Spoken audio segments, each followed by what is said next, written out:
Hello, you divine souls having a shit experience here in 3D. How, or not? Hey, or not?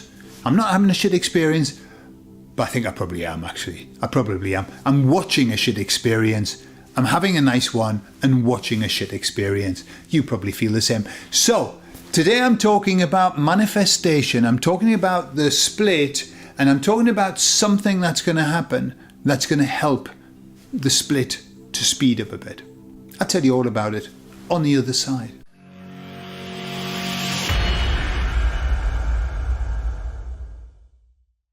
So one of the things that happens when a video goes wild, like this video that I did about the split and the Great Awakening being over, and thousands of people have seen it, of course what that does is it brings a lot of comments.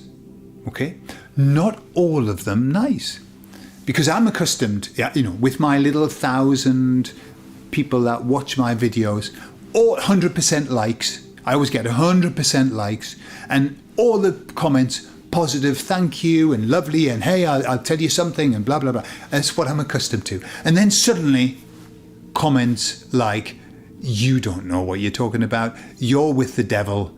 You're talking about this, that's a load of rubbish. As soon as I heard you mention this, I turned the video off."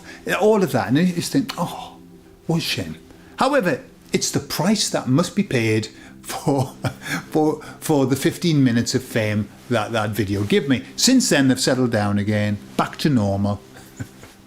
So one of the things that the emissaries have been talking about is the split.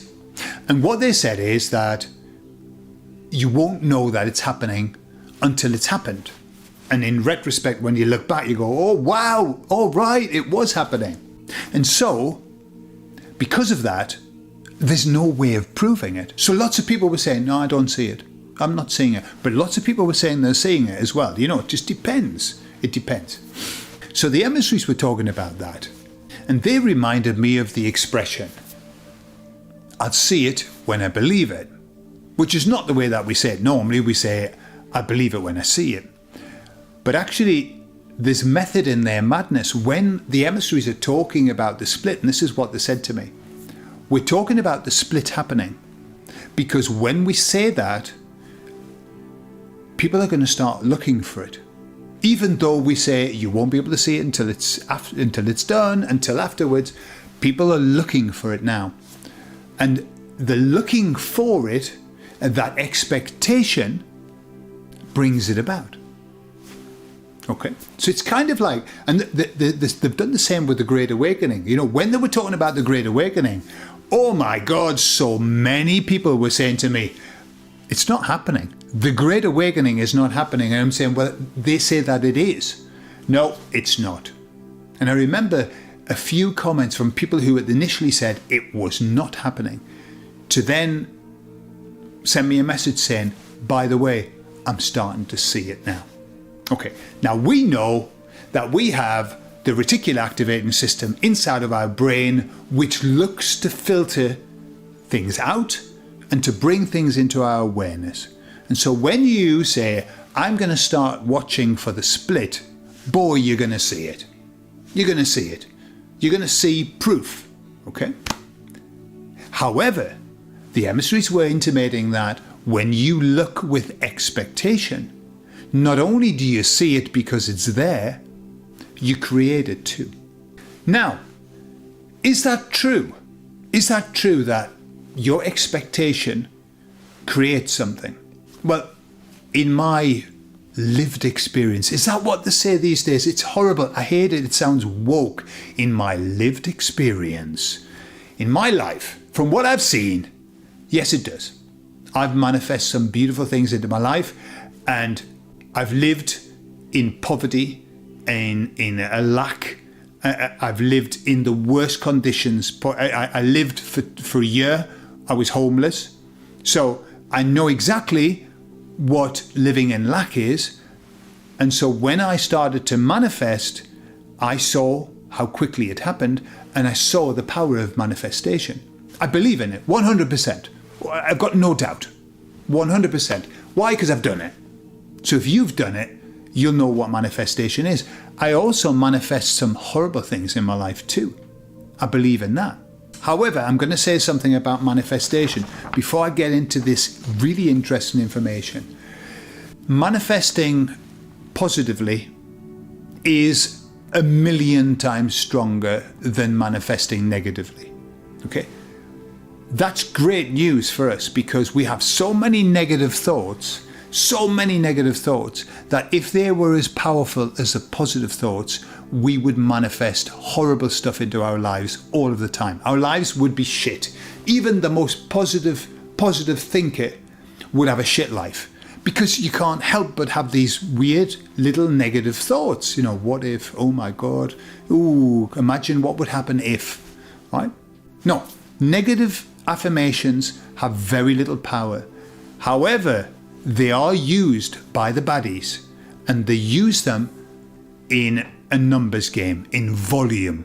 If they can get, supposedly, right, and I've got my massive doubts about how many people are living in this plane at the moment, 8 billion apparently, and it's not really billion.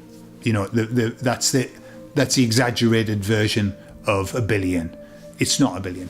Okay, 8 billion people, all thinking negatively, all worried about the next war, all worried about famine, all worried about pestilence, all worried about the planet bursting into flames.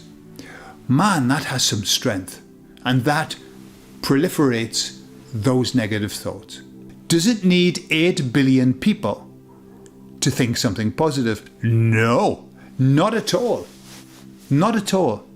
And let me just give you some stats. All right. Now, this is all airy-fairy. This is woo-woo land. Okay. Because they would never do a study like this. However, there have been lots and lots and lots of experiments where small groups of people have got together and focused on a positive outcome. And it's happened. So let's have a look at the less woo-woo. The less woo-woo. Okay. There's often a rule cited which is called the 3.5% rule. What is the 3.5% rule? This is that when 3.5% of the population engage in sustained non-violent action, it's likely that the status quo will change. 3.5%. So 3.5% of the population getting together and I don't know, talking about what they want. Okay. Another line of research suggests that when 25% of the population get together and are focused, change happens. Right, which ties in beautifully with what the emissary said to me about how many people have woken up or in the process of waking up, and they say between 30 and 40%. Okay, of people not all awake, but they're in the process. However, there have been numbers of experiments where people have got together and meditated in a group with the intention of creating something. So they did this experiment and they got 1% of a city's population got together and practiced TM, which is Transcendental meditation. Very deep meditation. 1% of the city. And that 1% started reducing crime. That was what they focused on, reducing crime, and it happened. But then it gets better. They continued to do the tests, and so they tried with the square root of 1%. The square root of 1%, whatever that is, very small. And this was 1,725 meditators. But it wasn't like just a random, let's do it today. It was over the period from 2007 to 2010, and they found that the crime declined. And this was the square root of 1%. And it was even done in Merseyside in the UK, where the square root of 1% of the population of Merseyside got together and started meditating. And there was a decrease in 13% in crime. So what does that mean? If we're talking about the square root of 1%, okay, with the world population, how many people would have to be like the super duper meditators to change things? Well, the figure is 8,944 people. 8,944 people in 8 billion. All that we need, we just need 9,000 good meditators. Now, if you were a meditator, get cracking. Get cracking. But imagine, right, 9,000 good meditators, they would be enough to shift the world. But if we had like, I don't know, 1 billion people who were shit meditators, but still meditated anyway. You know, I'm a meditator. I'm not a great meditator. I prefer hypnosis to meditation. Hey, probably no difference. But I do struggle to maintain my focus. I get a little bit distracted. However, just during that period, even if you have like 10 seconds of deep focus in your meditation, if there's enough of us, we could shift something, could we not?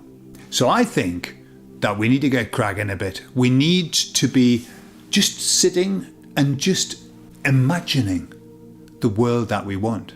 That's all that we need to do. You know, imagining the split. I mean, there's a video that the emissaries dictated to me about what it's going to be like after the split. Very beautiful. Just imagine.